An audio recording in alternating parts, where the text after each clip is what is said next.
Welcome to Limitless, the Blind Beginnings podcast where seeing things differently inspires limitless possibilities. This podcast is being brought to you by Blind Beginnings, an organization based in Vancouver, Canada, that supports children and youth who are blind or partially sighted, along with their families. Limitless was created in order to inform, educate, entertain, and share stories from within the blind and partially sighted community, in order to show the world that the opportunities for those who are blind or partially sighted are truly limitless. And now, it is my pleasure to introduce you to your host, the Executive Director and founder of Blind Beginnings, Shawn Marcellet. Welcome back to Limitless, the Blind Beginnings podcast. I'm your host, Shawn Marcellet. Thank you for joining us again this week. We have a really exciting episode today. We're talking about travel when you're blind or partially sighted, and we have a really exciting guest, which I'm not going to reveal yet. But first, I want to introduce my co-host today. It is her first time co-hosting on Limitless. Welcome, Acacia. Hi, thank you. Yeah, thanks for being here. Do you want to just introduce, explain your level of vision to our listeners? Yeah, for sure. So I have low vision, so I have trouble seeing distance and also detail, especially when there's glare or bad contrast or something like that. Awesome. And you were really interested in the topic of travel. Why is that? Yeah, I really love traveling. I've been lucky enough to be able to go on a couple of international trips, and it's just so cool getting to explore new places and meet new people. And it's something I really want to be able to do independently in the future. Okay, well, we're talking to somebody who knows quite a lot about travel. Welcome, Mona Minkara. Mona is the creator of Planes, Trains, and Canes, which is a documentary series that you can find on YouTube. Welcome, Mona. Well, thank you for having me today. So, yes. I'm so excited to meet you and learn more about what you've created. I have watched a few of the videos and they're awesome. But before we get into that, can you just introduce yourself a little bit? Tell us about where you're from, your background, and maybe your connection to travel, how this all came to be. Okay, this is like a long story, but I'll try to make it tight. So I am actually a professor of bioengineering at Northeastern University, and I am personally almost completely blind. I do have some light perception. I would say I probably have like 0.5% eyesight or something in my left eye. I was diagnosed with macular degeneration and corneal dystrophy when I was 7 years old. Mm-hmm. And I've always wanted to be a scientist. So I'm actually first and foremost a scientist. But I'm a scientist because I'm curious about how the world works, and I'm an adventurer at heart. And I feel like that naturally led me to travel. And so when I was applying to become a professor, which is like a really big deal and takes a lot of work, this is after I, finished my doctorate and did a postdoc. So I'm technically Dr. Mona Minkara. Right. Sorry about that. I knew that too. No worries at all. Anyway, so after doing all of that, I wanted to become a professor and run my own research lab. I was so stressed out in the midst of applying to be a professor that I was like, I'm going to do something fun and apply to the Holman Prize. Mm-hmm. And so if anybody out there is listening, so the Holman Prize is like anybody who's blind over the age of 18 and has some kind of ambitious idea, you're eligible to apply to the Holman Prize. It's a prize put out by the Lighthouse for the Blind in San Francisco. It's for $25,000. And it's kind of amazing because if you get it, if you have this amazing idea, then you can do it, right? For the $25,000. Mm-hmm. So I sat there and I was like, what is it that I would want to do? And I was like, travel, but how can I get them to pay for my travel? That's not good enough, right? Like that's not ambitious enough, right? And I was like, I know.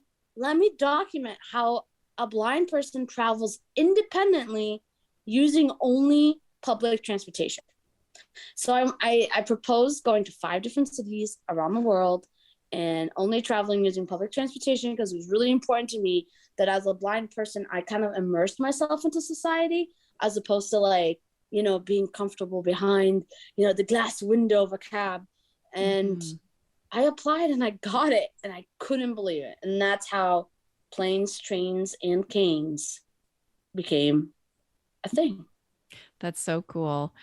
It's pretty competitive to win the Holman Prize. I actually applied as part of a group of blind hikers. We were going to try to climb Kilimanjaro in 2020.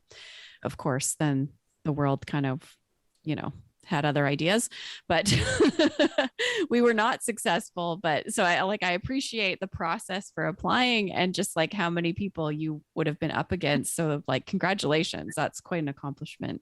Well, thank you. And I hope you get to do it. And if so, maybe I can come along and we can make an episode of Planes, Trains, and Games. That's very cool. I don't know that Like, there's any public transit up that mountain, although that would be much easier, but yes. Yeah, they'd be like, we need a plane and a train to get there. That's And true. that's not Okay. your If that thing. counts. Yeah, that's great. Just no Ubering to the top, So have you always in the range of blindness and visual impairment, I feel like some people are strong travelers and some people have always been more kind of timid or cautious. Have you always been a confident traveler? I don't know. I mean that's a good question, but I actually don't really know the answer to it. I have to tell you this. When I did Planes, Trains, and Canes, when I filmed for season 1, I did go through a huge, like, amazing kind of internal growth from it. I feel like because I was going out to do something specific and really push my boundaries, I pushed my boundaries for the sake of Planes, Trains, and Canes in ways that I had never before. Like, could I have done it earlier? Sure. But I think I did it. I pushed myself more because of it. Mm-hmm. I'll give you an example. I was going to Johannesburg, right? And then I was connecting in Atlanta. And normally I would just get the assistance, I had a 2-hour layover. Like, it wasn't that long of a layover. Atlanta airport is huge. But because I knew I was trying to do this as independently as I could for Planes, Trains, and Canes, I traversed the Atlanta airport on my own. I went the wrong way at one point, but that's fine. Like, I got to the gate and I made it. And it was like very like edifying, Yeah. Same with Johannesburg. It was my first time in Johannesburg, getting out of the airport, like taking the train, getting to the hotel. Like, these are all things that I pushed a little bit harder for the sake of this project, if that makes any sense. And I think totally that does. it unlocked a mental freedom that I didn't even knew existed. And it was kind of an amazing experience. And every city had a theme for me, by the way. Every city. Okay. I want to know about that. But yeah, I can see that like the more you do it, the more empowered you would feel, right? Like every time you have a success, every time you tackle a new obstacle and it works out and you realize what your capabilities are, it must just snowball into like, okay, I can go anywhere. I can do anything. Exactly. And I think a lot of us, and I'm not just saying blind people, people in general, we tend to look at the world and we see it as this huge, daunting place, right? Mm-hmm. But then you recognize if you just break it down and think about it step by step, the world doesn't seem so daunting anymore. It's exciting. It's still an adventure, but you just know that in order for you to get to where you need to go, it's a series of just steps. It's a series of decisions. It's step by step. And if you just focus on the next step, it doesn't seem so daunting. I don't know. It's a very unique feeling of unlocking yourself. Like, a lot of times we're the ones who box ourselves in because we just don't know what's going to happen. Yeah. A series of hallways, staircases, and sidewalks. Yeah. Escalators and people and wrong directions. I mean, and public washrooms. Like, it's just not. It's okay to not know how you're gonna get to the end, and just focus on the next step. Oh yeah, I was just learning how you learn to navigate airports so well. Like, that always seemed like such a daunting thing to me, and I saw in your videos, I'm like, you can do this so well. Like, that's so cool. So I don't know. I feel like maybe partly because I've been traveling since I was a child. We used to go to Lebanon in the summers because that's where my parents' family's from. But I think also partly is I recognize that airports are all kind of designed with a similar logic, if that makes sense. Usually it's like one long corridor, a bunch of gates, and usually the gates are like on both sides or one side. Like it's just like kind of figuring out the pattern. And honestly, I think the thing that helps the most is just hearing the crowds and where they're going, right? So generally, if you just follow the crowds of people and rolling suitcases, you'll run into somebody that you can ask a question of. Okay, so what cities did you travel to? And maybe explain the camera person and their role, or what they were allowed to do or not do. That's a really good question. Okay, so the camera person, her name is Natalie Guzzi. She's a friend. It was really, really important, the role of this camera person, because they could not get involved, right? They followed me. They trusted in my lead. This is really, really an important factor. I don't think anybody can do, like, it's a specific type of person that can do that, right? Natalie never questioned my lead. She didn't even look up in advance where we needed to go. She just followed me, right? And she stayed at a distance. So I didn't even know where she was. It was truly trying to emulate the experience of me traveling on my own. And that's really important. And it's not, unfortunately, it's not anybody who can really relax and just trust in the lead of a blind person, but Natalie is that person. Like she didn't question it. Like she never double checked what we were doing. She saw me go the wrong way and she just followed and then followed me again. Like she just was there as my camera woman, That's cool. It's really cool. And it's very empowering too. It's very, and if she was here right now, she would tell you, I knew Mona. She would tell you, I know Mona would find herself. Like, why would I question it? I never double checked it. Like yeah, it's okay. I think that's really important. People must have wondered what the heck you were doing and why this person was filming you. Did you get a lot of questions, or did she get a lot of questions? She tried really hard to look like just a really enthusiastic tourist, and that worked in most of the places. It didn't work as well in London. But a lot of times she'd be actually kind of far back and just looking around as if like it's not really clear that she's videotaping me. Yeah, we pulled it off. That's cool. Okay, so what cities did you travel to? So I went to Johannesburg, London, Istanbul, Singapore, and Tokyo. Wow. And in what time frame? Like all in the same trip? Okay, so Johannesburg was kind of our test run experience, and that happened in October of 2019. And then in 2 weeks, we did the rest of the 4 countries. What? It was intense.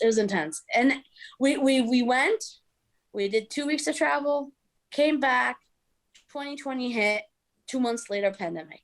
Look, it was like, I mean, the timing couldn't have been better, right? Yeah. You got your 2 years of travel in 2 weeks. So you were ready for the lockdown.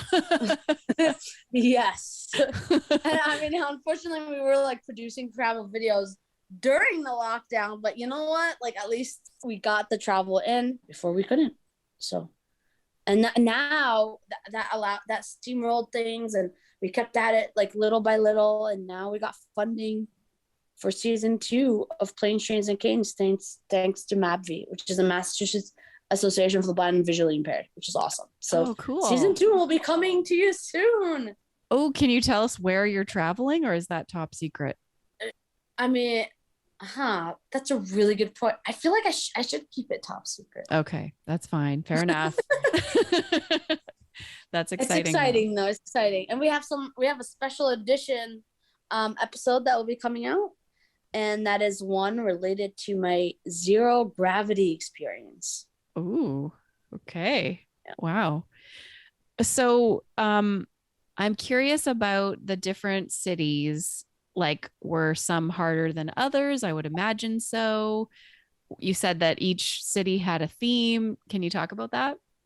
100%. So Johannesburg was the first city, and I gave it the power of determination, because I really was very determined to be as independent as I could, and I really want to put it out there. It's a choice. Some days you want to do something on your own, and some days you just want the people's help at the airport, and both paths are valid and good. You know what I mean? Mm-hmm. But for the sake of Johannesburg, it was like a form of determination. I really wanted to push my limits, and I made it, and I got to the hotel, and it was like this really, I felt so accomplished. I felt very empowered from this simple task. And it all came through because I was determined. And so that theme kind of came up over and over in Johannesburg. In London, it was a challenge emotionally, because my power to choose my path was kind of like challenged. So if you watch the London episode, I kind of get into an argument with the London Underground guy because I wanted to ride the train on my own. Oh, I have to tell you, because I had an experience in the UK like that as well. I was trying to catch a train, and I was going to be late. Like, I knew that I didn't have a lot of time, and the person was assisting me, and they wouldn't let me go on the escalator, and the elevator was not working. It was out of service. So he left me at the elevator to go get help to fix the elevator, but I knew that my train was coming and the escalator was right there. So I ran down the escalator, but somebody saw me, some other train person, and came up and said, a blind person should never be running on an escalator. And just like, that person probably got in a lot of trouble for leaving me unattended. I missed my train anyway, but the whole experience was very frustrating because I knew, I mean, like, it's very custodial over there. And by the way, so what I wanted to do is just, where's the train? That's all I wanted to know, is where's the train? Yes. And they were like, you can't ride the train by yourself. And I'm like, why not? And they're like, you don't have a choice. I'm like, what do you mean I don't have a choice? And like you should watch it. So I get it out with these people, right? Like, we're literally arguing back and forth. And I'm like, this is crazy. And I was like, if I live here, I'd have to tell somebody every day. Oh. And they were like, yeah. And I was like, what? Like it just blew my mind.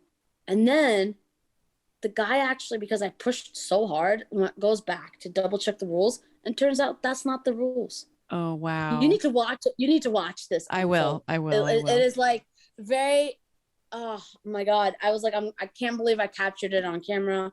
And he knew he was being filmed while he was arguing with you? Yes, he gave us permission. So I have to give him credit for allowing for that whole thing to unfold. But I mean, I really do have to give him credit. Like, thank you, Ray, for that. But like, what was kind of intense is at one point I was standing there, and there was like all the like 3 guys standing around me, and they're all like, "You can't do this," and I was like, "Why not?" And like, they're like, "Because you're a VIP," and I was like, "What do you mean I'm VIP?" They're like, "You're a visually impaired person," and I'm like, "Oh," like. No, I want to just ride the train. And I mean, everybody talks about the train in the London Underground like it's some beast. I'm like, it really isn't that scary. Like, chill out. I can advocate for myself. If I need the help, I'll ask. I'm asking specifically, where's the train? That's it. That's all I wanted to know. Yeah. Yeah, it was insane. Wow. Okay, so that was London. So it was just angry. Was that the theme, or no? Power of choice. Power of choice. I call it. Okay. It's the importance that we have a choice, right? And that sometimes the choice is that we do want the help, and sometimes we don't want the help, and both choices are valid. Yes. And then Istanbul, I call it the power of human connection, because I was worried, because I don't speak the language. I don't speak Turkish. Like, how hard would it be for me to navigate? Well, ironically, it ended up being easier for me than London, because it was emotionally less stressful. Like, London, there was a lot of times people would be like, "Where's your caretaker? Like, how could you be alone?" You know? And I'm like, I am an adult. Like, but in Istanbul, I learned that you can really connect with human beings without having a common language. And there's multiple instances of that, and they're kind of hilarious and awesome to watch. Yeah, like times in which I just learned that, like, if you just say a name of a place, like there's a scene in which I'm like, Beşiktaş, and then this guy starts talking to me in Turkish. I'm like, I'm like, I don't know what you're saying. And he like flags down a bus for me.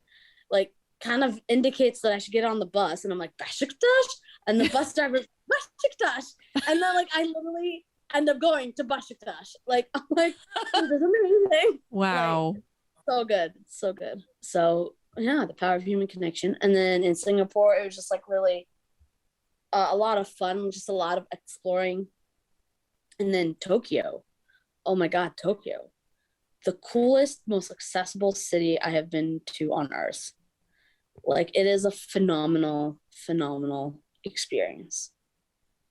Okay, so, I've heard that. I feel like part of the trick here too is I didn't do any prep work. Like I was like, what happened to me if you dropped me in the middle of the city? So I didn't even know all the possible accessibilities of Tokyo, and there's probably things I missed, but it was really cool that I was just discovering things on the go, from different musical tropes on different train lines to if I'm in the like cane guides everywhere, which are like ridges on the ground that you can follow with your cane. They are amazing. The sound of tweeting birds to indicate the exit, the sound of running water to indicate a bathroom. I mean, I'm telling you, there was like soundscapes everywhere, and it was just so beautifully engineered. Wow, that's cool. That's I want to go there. That's cool.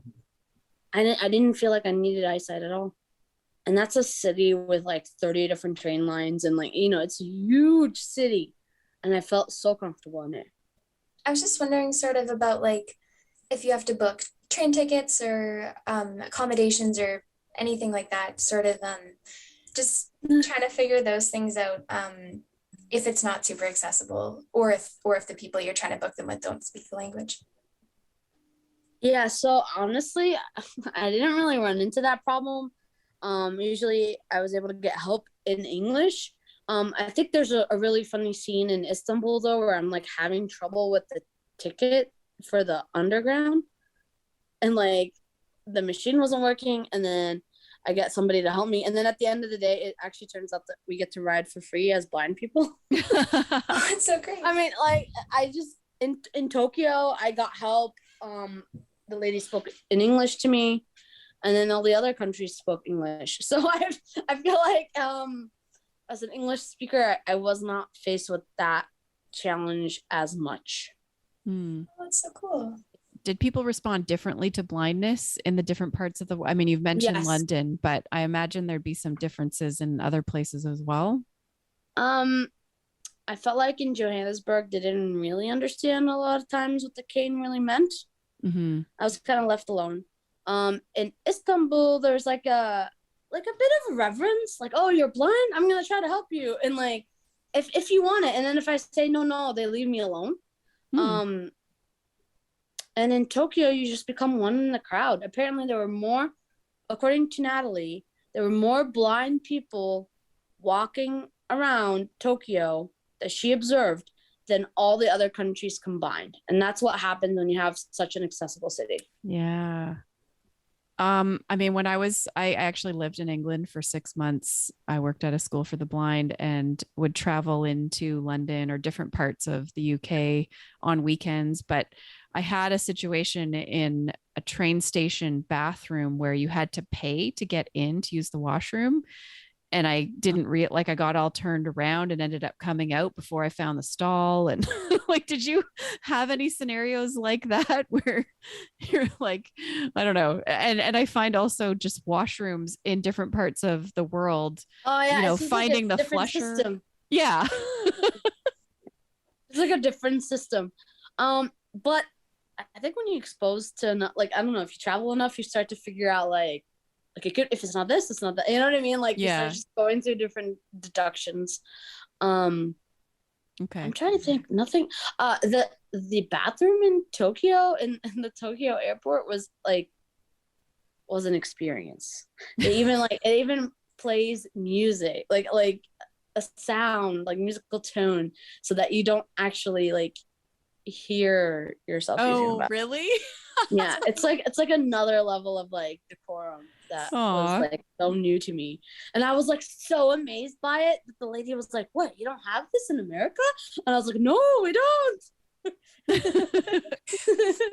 So, how often, there must have been times when the camera was turned off and you could just enjoy like the place. Did you have any downtime and just like having fun with your friend and experiencing the culture? We were on a very tight turnaround. We got 2 weeks for 4 countries in 2 weeks. Yeah, that's crazy. We worked really hard. I think that's something we would change a little bit this time around. Yeah. So of all the cities, which one do you want to go back to and spend more time? Honestly, I'd go back to all of them. So I don't know. That's cool. I really like Tokyo. I actually like, even though the culture of London, like towards disabilities, is not my favorite, I really love London. I'm actually going to get to go again. Istanbul, I really liked a lot. I really, really loved Istanbul too. Yeah, that's not helpful. Pretty much everything. Tell me about your time. How was it for you living in London for 6 months? Did you experience that custodial mentality? I mean, I was at a school for the blind most of the time, and then sort of like swept up in that, going down to the pub with people who worked at the school. But when I would travel on the weekends, and I was traveling in a group because there were other people there was a couple of students from Germany that were working at the school at the same time, and a couple of us from Canada. And so, several, like a group of young people, and not everyone was blind. So I feel like it wasn't as much of an issue. But when I've gone back a couple of times since, and when I've been there traveling on my own, yeah, I definitely experienced that. It's different, definitely different than Canada. There's just this expectation that you will want help and need help. Not just that, like you need a caretaker. Yeah. It's almost like it's like enforced. It's like their fears are being imposed upon you. Yeah. I do have friends in the UK who are really independent, and I feel like somehow they have gotten around this, or it's actually even more exhausting than not having to deal with it. You know what I mean? Like just the underlying culture. Mm-hmm. And I was surprised, like when I was in London, I actually went and saw another Holman Prize winner. His name is Red Cell. And I was like, hey, like, is this just me? Or is it like, you know what I mean? Like, is this just in my head? And he was like, no. When I went to San Francisco, he was like, I was shocked. Like, people left me alone until I asked for help. He's like, here in London, you could be dragged across the street without even you wanting to cross the street, because they'll assume that you wanted help doing that. Yeah. Well, in Vancouver, British Columbia, I definitely get grabbed pretty regularly. We have a Sky Train, which you should come and check out. If that's not already on your plan, it should be. And yeah, it's sort of just this, the doors open, and I tend to wait to see if anybody's going to come off the train before I board. I also need to make sure it's the right train, because it will usually announce where it's going. And I'll be pushed forward or kind of pulled onto the train, and I have to say, wait a second, like, I don't know that this is my train yet. And that does happen here as well. So yeah, love to hear your thoughts on Vancouver. You'll have to come and check it out. Acacia, did you watch any of my videos? Yeah, I watched both parts of Istanbul, and then the first part of Johannesburg and the first part of Tokyo. What did you think? Tell me your thoughts. They were so interesting. It was so cool to see, all the different parts, like the airports, and then also once you're in the city. And I was surprised just how, like, in all the different places, like how willing all the people were to help, and, how kind everyone was. I thought that was really cool. I would argue, yeah, the majority of people are kind in the world. It's a good way to approach the world. Not everybody is great, but the majority is great. Did you find that you got better at, like, I think I watched the beginning of Johannesburg too. Is that where you got lost in the airport and went the wrong way first? Like somebody working there told you to go the wrong way? Yes.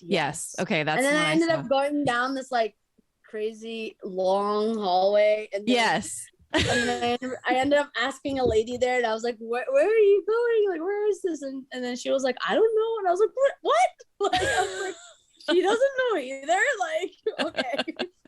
So yeah. but that whole like which way, and people point or they say it's over there, like, and having to clarify, do you mean this way? Yeah, like, was that frustrating, or did it just become second nature after a while? Yeah, you know what? You get to choose to be either frustrated or just like roll with it and be amused. I think these are the two options. And I chose to be amused because sometimes I'm like, oh, really? Okay. I'm like telling you I'm blind. Like, which way? That's awesome. So what advice would you have for maybe a visually impaired traveler who's kind of inexperienced, wants to see the world, but, doesn't have a lot of experience yet? What would you say to them? I would say go for it. Go for it and take it one step at a time. Because really think about it. Just take a minute and think about it. Wherever you end up, you got there by taking it one tiny decision at a time. Whether you're standing there and you're going, do I go left, right, or straight? And choosing a direction, or, you're feeling with your cane. It really is, give yourself time. Don't put pressure, and it's okay to get lost. This was something that I had to truly unlock for myself, that it's okay to get lost. Like when I was in Atlanta airport, I was like, it's okay if I miss my flight. Like, that's part of the adventure. Did you miss any flights? No, I didn't. Nice. Like, it's kind of amazing, actually, when we let go. We actually end up doing just fine. Yeah. Yeah, I've come off a plane independently before because I hate waiting until everyone else leaves. Me too. Right? I just don't have the patience for that. So I'm like, you wait. They're like, okay, ma'am, you must wait till the end. I was like, no, you wait after a 14-hour flight. Like, I'm ready to get off. Exactly. And I just follow the people because they're all going to the same place. Exactly. And then it's really, when you get to the luggage area, I would just touch each bag as it came around the carousel. Oh my God, I do the same. Yeah. And then eventually it doesn't take very long for someone to say, oh, do you want some help? What color is your bag? Hopefully, Exactly. But yeah, it's very empowering. It is very empowering. I remember because I used to always get the help in London, and it would take like 45 minutes to an hour to get from the plane out to the luggage area. Like when you get the assistants. I remember like last time you're like, no, I'm just gonna follow the crowds. And I was out in like 20 minutes, and I was like, what the heck? It's this close? Like, I was like so shocked. And it turns out it's because it takes 45 minutes because they take you from person to person to person. Like, you don't, like, you go to these like stations. I don't know. It was a really interesting realization of how close and easy it was for everybody else. Yeah. Do you get lost in any of your episodes? No, I don't get really lost. I mean, in Johannesburg, I was shocked to find I was on the last train into the city. That would have been like something. Yeah, I was like, what? And I remember like learning this. So there's a really funny, I don't know if you saw it, Acacia, but like there's a really funny scene where I'm like running. They're like, last train to whatever. And I was like, oh no. And it's like, I'm running, and like we make it onto the train just in time. The last train. Oh yeah. A little suspense. No, that was an issue. Oh, that's good. Johannesburg was a lot of adventure. I would argue it's really hard to truly get really, really lost if there's a bunch of people around you that you can ask questions of. Yeah. What about like accessible transit? Are all cities created equally? No. Tokyo is the best. Yeah. So one of the cities we're going to for season 2 claims to also be fully accessible in their public transit. So we're going to get to test that out. Okay. And you can't tell us any hints about where you're going next. Hey, that was my last question, was sort of what's next for you? Well, maybe you can tell us when season 2 comes out. It will come out in 2023 because we have to film. We're going to film in the summer now and in the winter. Okay. And then we have to hit a continent that we have not hit yet. So we're going somewhere I'll give you this much. We're going somewhere in Latin America. I was wondering, for someone out of the 5 cities that you've been to, For someone who's just sort of starting out traveling independently, do you have any recommendations for like where would be a good place to start? Ooh, I mean, I would say Tokyo is the most accessible, but then it might spoil you for every other city on earth.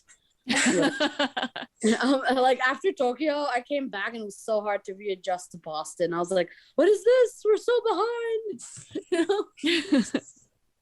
I don't know. That's a really good question. I don't know. I mean, like, how about I get back to you after I travel somewhere and I'll let you know. Yeah, for sure. Thank you. Well, I would love to have you back at some point to hear about your work as a scientist and a professor and all of that, because that sounds also fascinating. You don't sound old enough to be so accomplished, but No, I am 34 years old. Okay, you're pretty young then to be that accomplished. I feel like it takes a while to become a professor. That's impressive. So you'll have to come back. And we'll have to hear all about season 2. But how can people watch and learn more about you? There's so many different ways to reach out to me. If you have a quandary or question, you can definitely send me a message through my website on monaminkara.com. That's MONAMINKARA.com. There's a contact me page. You just send me a message there. I'll get it. We'll set something up. You can check out Planes, Trains, and Canes through YouTube by just searching Planes, Trains, and Canes, or go into planestrains.canes.com. So awesome. Yeah, please like and subscribe. We're trying to increase our subscription. Yeah, awesome. Well, we'll try to help you with that. Thank you so much, Dr. Mona Minkara, for joining us. Thank you for having me. So nice to talk with you and hear about your adventures. I'm excited to see what you do next. Thank you so much for having me. And Acacia, thank you so much for your questions. And I look forward to talking to you more in the future. Great. Thank you so much. You've been listening to Limitless, the Blind Beginnings podcast. If you have a question, a comment, a future topic request, please send us an email to limitless@blindbeginnings.ca. Please like, subscribe, leave us a rating, and join us next time. This podcast has been brought to you by Blind Beginnings, an organization based in Vancouver, Canada, that supports children and youth who are blind or partially sighted, along with their families. Music for this podcast is composed by Shawn Bishop and Clement Chow. Production and audio editing by Rob Minot. For more information about Blind Beginnings and the work it does to support children and youth who are blind and partially sighted, along with their families, visit us on the web at www.blindbeginnings.ca, and also remember to follow us on Facebook, Instagram, and Twitter. We thank you for joining us, and we look forward to seeing you next time.